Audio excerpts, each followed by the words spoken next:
You open your eyes in the heart of 14th century Europe, an age where survival itself is a miracle. They whisper that your family bears a curse, though not the merciful kind that ends life swiftly. Instead, it is the slow, suffocating type, heavy enough to break your spirit, light enough to keep you breathing just long enough to endure it. Before you can even walk, your fate is already written by hands older than your own blood. Your mother kneels for hours at the wooden altar, lips cracked from endless prayers for your soul. She prays as if she already knows what you will become, as if salvation must be begged before sin has even touched you. Your father, meanwhile, is absent more often than not. When he does return, his boots dripped with mud and something darker, his eyes avoiding yours, his silence heavy with things that no child should ever hear. At 2 years old, the world congratulates you for surviving what so many never could. Plague, hunger, fever, but victory feels hollow. Living through infancy is not a blessing in your family. It is the start of something far more dreadful. By 4, you'll notice the way neighbors recoil when your mother drags you past them. Some trace the sign of the cross across their chests, others spit into the dirt as if to ward off evil. Children will not play with you. Mothers pull their little ones away at the sight of you. Wolves, your mother says, when you ask why you must stay indoors. But you begin to realize that the true beasts are not the ones hiding in forests. They are the villagers throwing stones at your shuttered windows. One day, your curiosity defeats your fear. You slip out of the house and follow the sound of shouting to the town square. The air is thick with smoke and sweat. A wooden stage stands at the center, and on it, a man writhes, wrist-bound, his cries drowned by the jeers of the crowd. And then you see him, the hooded figure, with gloved hands gripping a gleaming iron device. The villagers do not merely fear him, they recoil as he passes. Some bow their heads, others curse. When he raises his hood for a moment, your heart stops. It is your father's face staring back. That evening, you demand answers. He does not scold you for disobedience. He only sits you down, pulls off his gloves, and shows you his hands, scarred, stained, forever branded. He tells you the truth. He's no soldier, no farmer, no merchant. He's the man called upon when confession must be extracted, when the church or the crown demands proof of sin. He's the one people beg to avoid and yet cannot escape. And this is no choice. Nobody dreams of such work. It is not a profession, it is inheritance. His father bore the same mark, as did his grandfather and countless men before. It is not merely tradition. It is a chain, passed down from blood to blood, and now it is wrapped around your neck. At 8, your lessons begin. They do not start with flesh, but with tools. Pliers polished to grip teeth, screws designed to crush thumbs, ropes oiled for the strappado. He makes you sharpen blades, scrub rust, and keep every iron instrument shining like relics of some twisted church. Before you're allowed near a prisoner, he throws you a sack of animal remains, goat bones, pig skulls, cow femurs. Break them, he commands.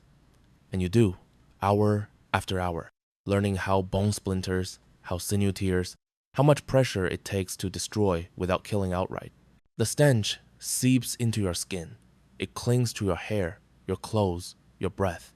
Your mother scrubs your tunic with vinegar 3 times, but nothing removes the metallic tongue of rot. She looks at you as if she cannot decide whether to hug you or recoil from what you are becoming. By 9 months of training, your father allows you to watch. A man accused of stealing grain is dragged into the chamber. His pleas echo against a cold stone. He swears he is innocent. It does not matter. Innocence is irrelevant here. What matters is confession. Your father takes out the thumbscrews, small enough to seem harmless, until the first crack of bone shatters the man's screams into something inhuman. You want to cover your ears, to close your eyes, but your father watches you with a stare sharp enough to cut. This is not a test of the prisoner. It is a test of you. The man confesses after his 3rd finger breaks. He admits to crimes he never committed, names people who do not exist, all to make the pain stop. Another day's work, another victory for the law, another chain tightened around your destiny. By 12, the tools are placed in your own trembling hands. A prisoner's mouth gapes before you, teeth yellowed with fear. Start with the back ones, your father mutters. They come out cleaner.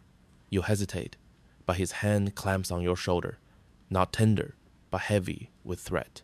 His whisper cuts colder than the dungeon air. Do it now, or I'll show you what happens when you refuse. Your grip shakes, your stomach churns, but at 15, your education shifts. No longer are you only scrubbing floors slick with blood or polishing steel until it gleams in torchlight. Now, your father begins to teach you the anatomy of pain. He shows you where tendons stretch before they snap, how long a man can hang before shoulders tear free from their sockets, how to slice flesh so agony blooms without ending life. You take note in silence, though no parchment could ever capture the screams that etch themselves into your memory. Fear, you learn, often works faster than steel. Sometimes all it takes is letting a prisoner glimpse the array of tools laid neatly on the table: iron pincers, spiked collars, twisted ropes, and devices so cruel that imagination itself becomes the torturer. The mind is your greatest ally, your father reminds you. Let them picture their own doom, and they will beg before you touch them. At 16, you are introduced to the Iron Maiden.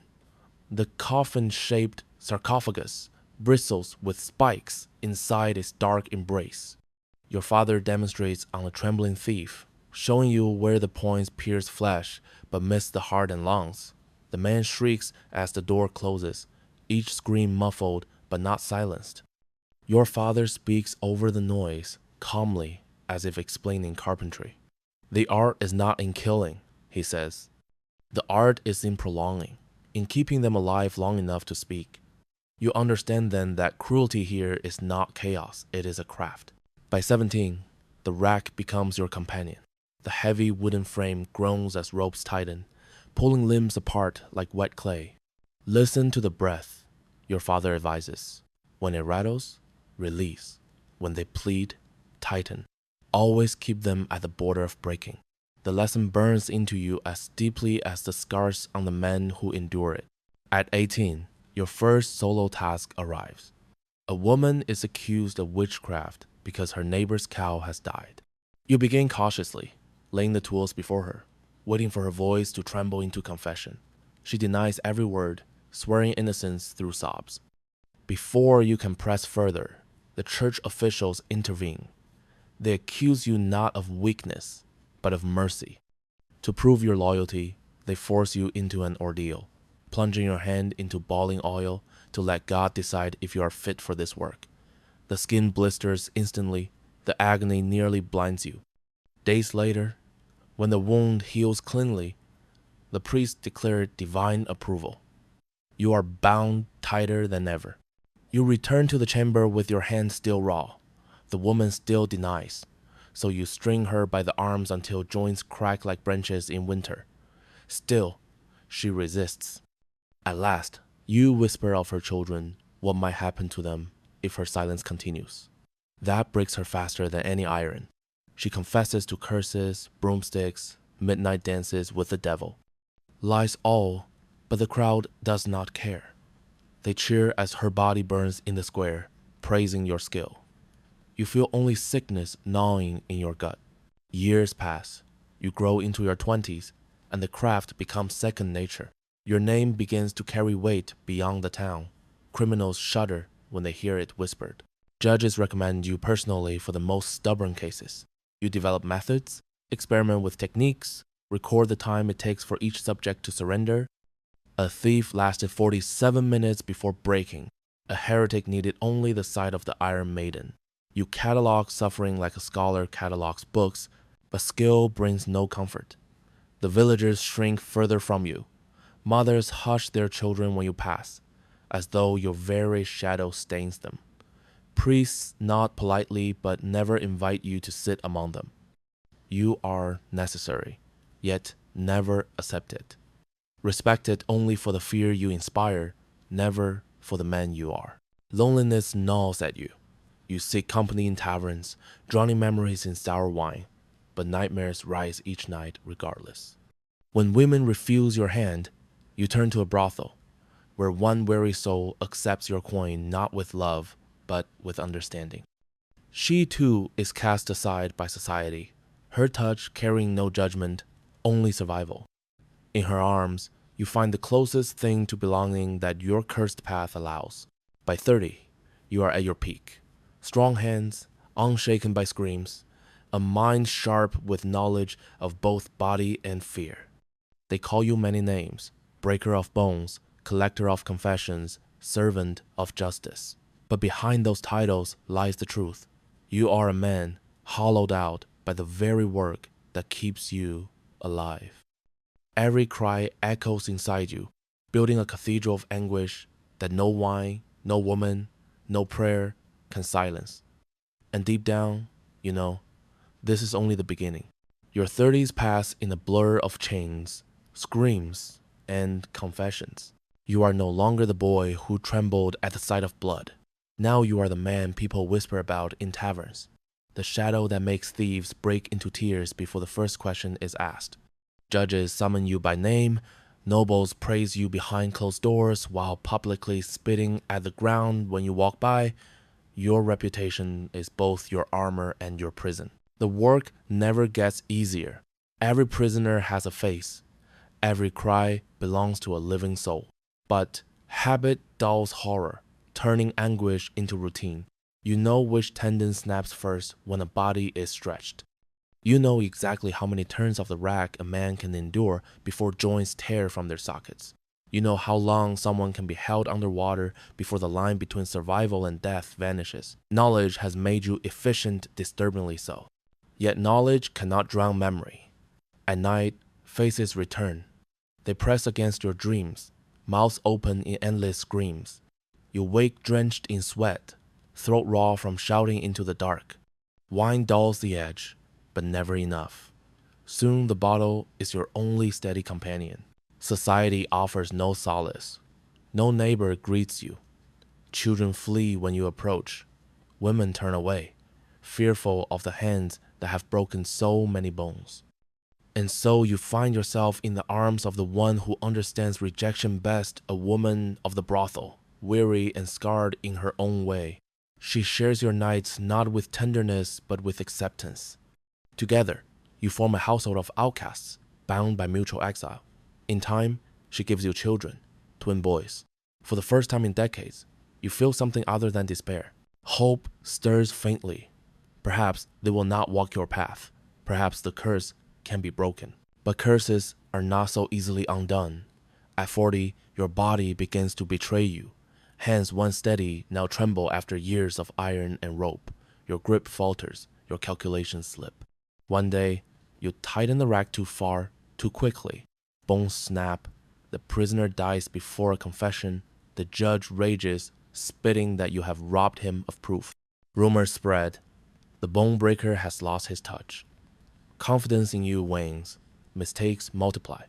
Each one carves away at what little respect you had left. There is only one solution, and it terrifies you more than any dungeon. On your eldest son's 13th birthday, you lead him into the chamber. The smell of iron and vinegar clings to the air, just as it did when your father first brought you. You place a tool in his hand, heavy, cold, merciless. His face twists with horror. "I didn't choose this," he whispers. "Neither did you. Neither did any man in your line." Tears streak his cheeks as he begs to be spared, but hunger drives him back after he flees. There is nowhere else to go. The family tree is not a choice. It is a chain, and now it coils around him. You train him as your father trained you. The same lessons, the same punishments, the same death of innocence in his eyes. You see yourself reflected there, and it sickens you. But what alternative exists? Refusal would mean death for both of you, not from the church, not from the law, but from the very structure of the world that demands a torturer exist. The machine cannot run without someone to turn its gears, and your bloodline was chosen long ago. The years creep forward. Your hands shake too much to hold the pliers steady, so you retreat to the shadows of your home, listening as your son's victims scream from below. Each cry echoes like a curse. A reminder that the cycle has not ended, it has only shifted to younger shoulders. You drink until you can no longer hear, but even silence does not bring peace. At 52, your body fails. Your heart, worn thin by wine, fear, and endless guilt, simply stops. Few torturers live this long. Many are killed in revenge, others drink themselves into an early grave, some are quietly executed when they become inconvenient. You call yourself fortunate, though there is no fortune in this life. Your burial is a quiet affair. No priest dares to bless the ground where you lie. No townsfolk come to mourn. Your grave sits at the far edge of the cemetery, marked only by rough stone, surrounded by the bones of others who bore the same cursed trade. Your family stands alone as they lower you into the soil, your sons already burdened with the same destiny. The village exhales in relief at your passing. For them, you were a necessary evil, tolerated but never forgiven. In death, as in life, you remain apart from decent men, but though your screams have ended, the curse lingers. In town, children whisper when your sons walk by, just as they did when you were young. Neighbors cross themselves, mothers pull their little ones closer, and fear takes root once more. The cycle endures, unbroken. Your story ends in silence, but theirs has only just begun.